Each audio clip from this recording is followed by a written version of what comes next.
I am ENT specialist doctor, Dr. Sagar Rajkumar. Today's topic is regarding sensory neural deafness.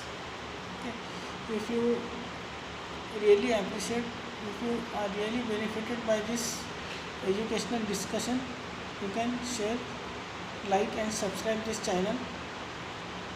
Deafness is of various types. Suppose first of all, if any individual says that he has got complaints of decreased hearing, what he should do first? We recommend to get examined from ENT specialist doctor only. First of all, if there is any earwax or anything, he will clean it. If there is any ear discharge or ear fungus, he will clean it. You are able to see your tympanic membrane of your ear on the screen with the help of endoscopic camera system, so that you should not feel that you have complaint of decreased hearing and the doctor has not cleaned your ear at all. So this will not happen when you go to ENT specialist doctor. Yes, of course, there are cases when there is nothing in the ear, no wax, no fungus, no discharge, but still the patient says that he has got complaint of decreased hearing. Then he requires a test called audiometry. In this, headphones and bone conduction equipment is fitted to the ear, and depending on his response, audiogram is obtained. Just like ECG, electrocardiogram is for your heart, audiogram is for your ears. It will, by looking at the report, the ENT specialist doctor will certify whether it is sensory neural deafness, whether it is conductive deafness or mixed deafness. So what is sensory neural deafness? Ear has three parts: outer ear, middle ear and inner ear. If the deafness is only and only because of the degeneration of the inner ear and the nerve, the vestibular cochlear nerve or the eighth nerve which connects the inner ear to the brain, then it is called as sensory neural deafness. If there is fluid accumulation in the ear, or there is lot of granulation tissue in the middle ear, if there is fluid in the middle ear behind your drum, or there is ossicular chain fixity or discontinuity, then the middle ear is responsible. And in that case, if the inner ear is totally normal, the eighth nerve is totally normal, then it is certified as conductive deafness or middle ear deafness. Okay. In some cases, we have both components, that is conductive deafness and sensory neural deafness, that is called mixed deafness. So what is treatment for sensory neural deafness? First of all, what are investigations for sensory neural deafness? Audiometry is the only investigation. In any individual above 5 years of age, if the child is very small of age, like 4 years, 3 years, then he cannot give appropriate response on audiometry. So there is one test called BERA, brainstem evoke response audiometry. Okay, in this, electrodes are fitted to the scalp, and when sound is delivered to the ear, it goes to the middle ear, inner ear, from the eighth nerve to the brain, and it records the potential from the brain. Okay, so this is totally objective test, and we have to do this test only in small children below the age of 5 years, because they don't give appropriate response on audiometry. They don't have that much understanding to give response. So what is treatment for sensory neural deafness? If the record on audiogram is very low, if the sensory neural deafness is not too much high, then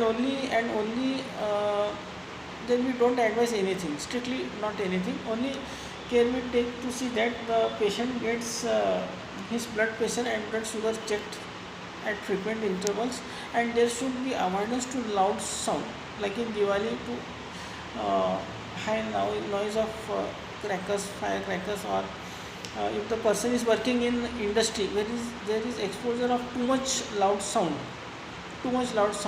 then that can spoil your inner ear. So she should wear protective measures like earplug, earmuffs.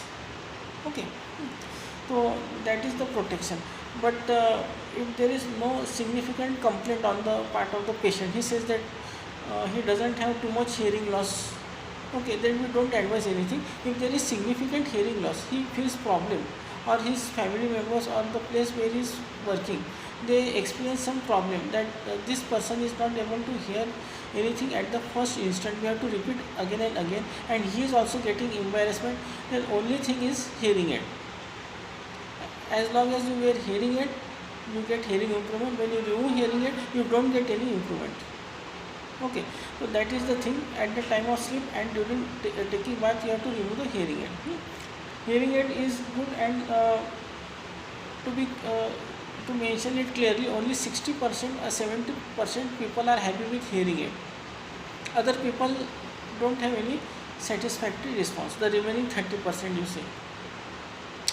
If there is severe or profound hearing loss, that is above 90 or 100, then such people, they just experience increased volume on hearing aid, but they say that they are not able to discriminate between words. So clear-cut idea should be given by the ENT specialist doctor to the patient whether the patient is really going to get benefited or not. Some patients ask whether they should get cochlear implantation done. If there is too much loss, more than 90 decibel, 100 decibels, and the patient really requires it, then only you should go for cochlear implantation. The thing should be decided by the patient himself. Or there is a newly born child, then there is lot of question about his education and all. The newly born child with profound loss, sensory neural hearing loss, mixed hearing loss, cochlear implantation is advised. Cochlear implant is very costly surgery. The total cost goes to 9 to 10 lakhs in a country like India, because the device is not manufactured in India. It comes from Australia and United States. Okay, so that is the thing. So hearing aid and cochlear implant only and only selective cases is the treatment. Okay. Patient also experience tinnitus, ringing sound, noisy voice in their ear. All those patients with sensory neural hearing loss. Okay. So tinnitus doesn't have any treatment. It will remain like that only. It is not life threatening. At the time of night in quiet surroundings it is high, and in noisy surroundings it is less. Okay. So tinnitus has to be totally ignored. There is no treatment for it in any even developed countries like United States, Japan. So you have to neglect it. It is not life threatening. Only thing is that as long as you hear hearing aid, it will give masking effect. You remove the hearing aid, again tinnitus will come, and beneficial effect of hearing aid in tinnitus is only 70%. Okay. So just going through this video is not sufficient. It is important to go through our article in our website for complete understanding. Any patient who requires consultation regarding deafness can come to our clinic, or if he requires online consultation he can do so. Our website, clinic website details are given in the description. Our detailed address is also given in the description. Very soon we will come ahead with new educational videos. Please like, share and subscribe to our YouTube channel. Thank you.